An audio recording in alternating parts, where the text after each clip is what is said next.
Good morning, everybody! Today's a wonderful day! I got myself some new tools, and since my lathe is still broken, I have decided to build myself a box for the spinning tops.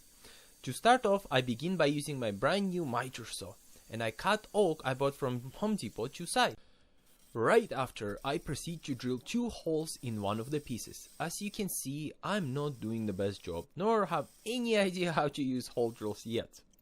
One hole is for the plate and the other one is for the spinning top. Once that's done, I sand all the pieces lightly to 120 grit and move on to my brand new router.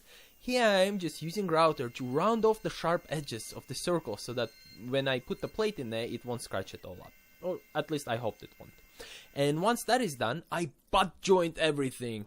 Come on, I'm a beginner. I have no idea how any complex joints work, so butt joint it is. Butt joint everything. Once all is glued up together, I clamp it up, let it dry for 2 days, and then I proceed to sand it all. And as you see, I didn't cut things up to size properly, so the part of it kind of sticks out a bit. But you know what? For the first project, I'm very happy so far. Now moving on to the top. That's where things got really funky. I've realized that the width of the board is exactly the same as wide as the opening. This means that I can't make the top. So what do? I took a piece of the board left over and cut it into thin strips, then proceeded to glue those in order to increase the width of the board. It works, right? Once glue dries up, I sand it down and pray for the best. Yes, it is sticking out a bit, but after making a mistake while making the box, I decided to let things stick out and use the Mitre Saw to cut things to size. Now, to make sure the top actually stays on top and doesn't slide off, oh boy, I really should have planned this. Everything you see here is happening as I go. Well, I thought hard about how to prevent it from sliding and decided that the best way to do it is to make grooves, so to say.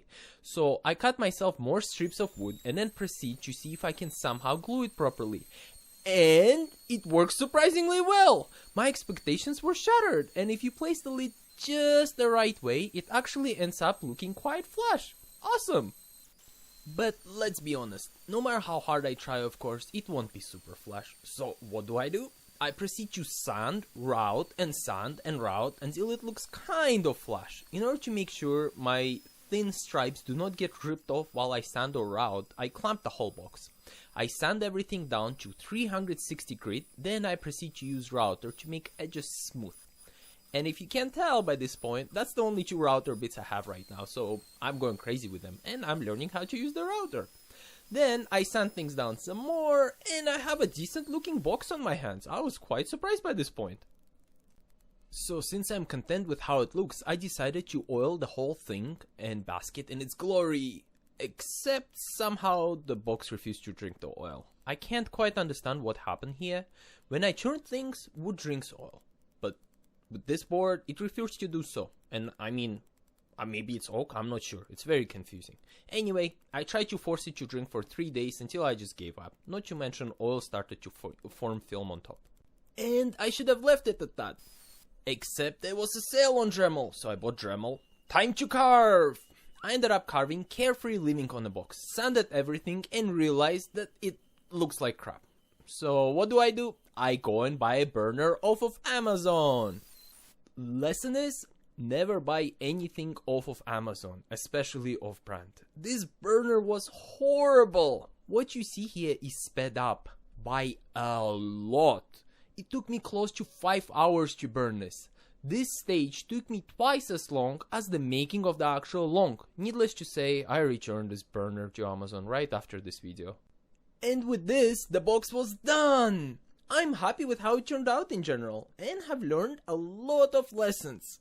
Mainly the fact that I enjoy churning more than box making. I can't wait till the lathe is ready.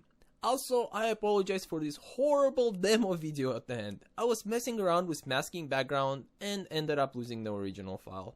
Hopefully you enjoyed this video as much as I enjoyed making the box. Thank you so much for watching, and I will see you next week. Bye bye!